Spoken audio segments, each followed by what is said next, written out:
Bueno, como le adelanté, está aquí con nosotros y me da mucho gusto recibirlo siempre, al astrofísico Alfredo Manríquez. ¿Cómo estás, Alfredo? Muy bien. Bienvenido, bienvenido. ¿Cómo pinta el 2023 en cuestiones de tu oficio, de la astronomía, de la astrofísica? Bueno, este 2023 está muy interesante, se cumplen varios aniversarios importantes.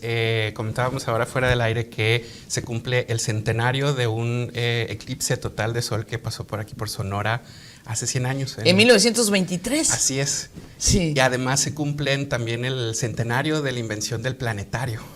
O sea, de estos espacios didácticos para ver el cielo y otras cosas científicas.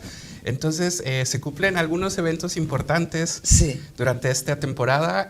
Además, pues tenemos los eventos clásicos, un eclipse importante en octubre y pues las actividades ya de regreso a actividades presenciales con talleres y otras cosas. Y para el caso del eclipse de 1923, ¿hay material? ¿Cómo lo estudian? No sé. Bueno, los eclipses los podemos predecir. Sabemos cuándo es que ocurre un eclipse y bueno, sabemos que este ocurrió. Se tomó información bastante amplia porque pasó por todo México.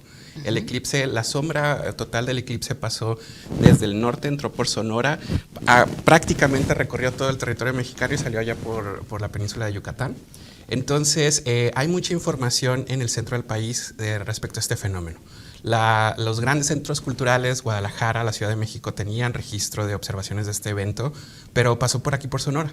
Entonces, haciendo un trabajo historiográfico a través de archivo, se puede ir recuperando la información de todas las noticias y las personas que vinieron a observarlo aquí a la región en Sonora. Y lo que hemos encontrado es que, en efecto, se trató de hacer varias comitivas, algunas internacionales que vinieron aquí a Sonora para poder observar este fenómeno, y un encabezado que llamó mucho la atención, nos llamó mucho la atención, era uno que decía algo así como: no se logra observar en California el eclipse. Entonces, pues algunas personas... ¿Qué periódico? No recuerdo. Me agarras ahorita sin saber, pero comenta, ¿no? Que en California se quería observar, pero la comitiva que vino a Sonora sí lo logró observar aquí. Ok, bueno. Mire, ya nos fuimos por otro rumbo, pero originalmente, siempre es muy interesante, no son temas que dominamos, pero siempre es muy interesante como que el universo pues siempre nos está jalando y es tan misterioso y a la vez tan envolvente, no sé cómo describirlo, tú que lo estudias más, pues tú tienes también tu definición, pero hablamos, o la idea de contactar aquí a Alfredo fue para hablar de la capa de ozono. Así es. Ya nos la acabamos. No. ¿Qué es la capa de ozono? Sí, bueno, vamos al origen. Vamos por partes. Sí, esta es una noticia muy interesante del año pasado, pero vamos a platicar ahora por partes. La capa de ozono es una esfera, es una parte de la atmósfera que se encuentra en una capa alta de la atmósfera llamada la troposfera. ¿Qué es la troposfera? La troposfera es simplemente una capa que está entre los 10 y 50 kilómetros de altura. Ya estamos hablando que la presión es muy baja, hay poco oxígeno, es más o menos la capa donde vuelan los aviones. Entonces ahí es donde se encuentra esta capa de ozono. El ozono es una molécula, quiere decir que son 3 átomos pegados de oxígeno que nos protegen de la radiación dañina del sol, la ultravioleta.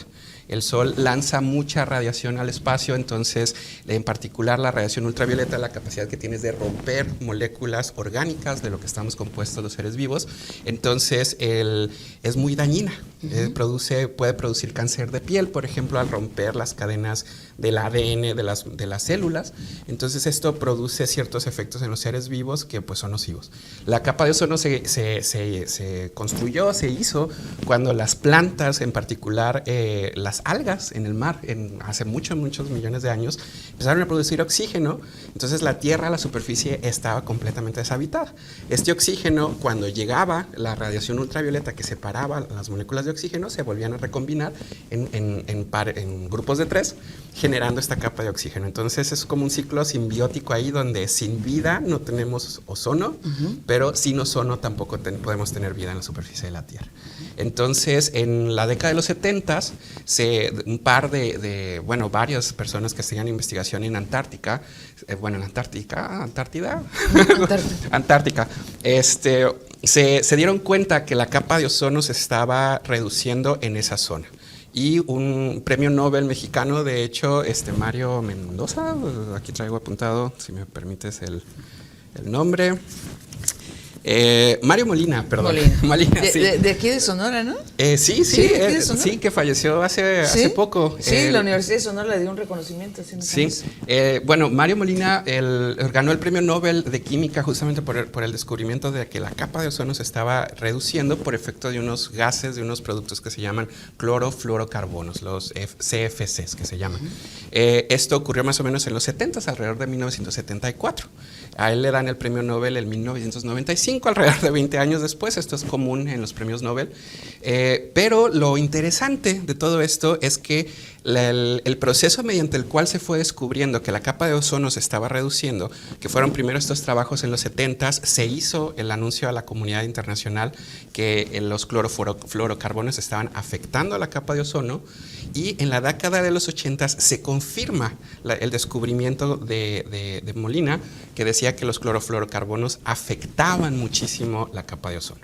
Entonces, esto fue en 1985 cuando un instituto británico confirma el descubrimiento, y 2 años después, o sea, supongo que ahora como era un instituto británico, sí, 2 años después se firma el Protocolo de Montreal, que es prácticamente el protocolo más exitoso de Naciones Unidas, donde prácticamente todos los países del mundo se reunieron para acordar reducir la cantidad de clorofluorocarbonos y otros gases que afectaban a la capa de ozono.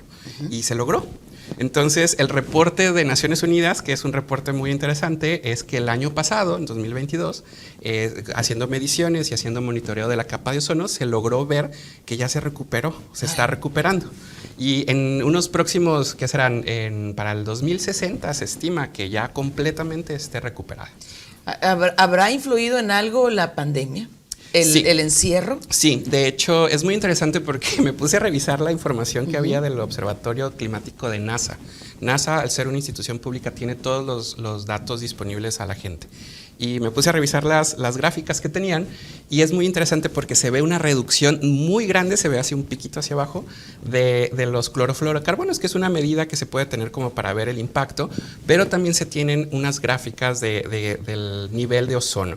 El número que se utiliza es un número de 220 unidades de Dobson, que es como se mide. Sí. Entonces se alcanza a ver que de repente se aumentó ahí la cantidad de unidades de Dobson que había de la capa de ozono. Muy bien. Entonces, pues sí, ya se recuperó. Se espera que para los próximos 20 años estemos como antes del 70. Muy bien. Pues es la primera vez que vienes en el año. Espero que sean frecuentes tus visitas. Siempre interesante, y tu pasión por divulgar la ciencia sí, nos la contagies. Muchas gracias. ¿Sí? Gracias por recibirme. ¿Y tus redes las tenemos? Me pueden encontrar en redes como @astroalfredo, en Facebook, Twitter e Instagram, ahí para cualquier duda o pues comentario. Muy bien. Muchas gracias, Alfredo. Gracias. Ya nos vamos, muchas gracias. Ya viene el maestro Ruiz Quirrín con toda la información de primera mano. Quédese en TVD Primera Plana.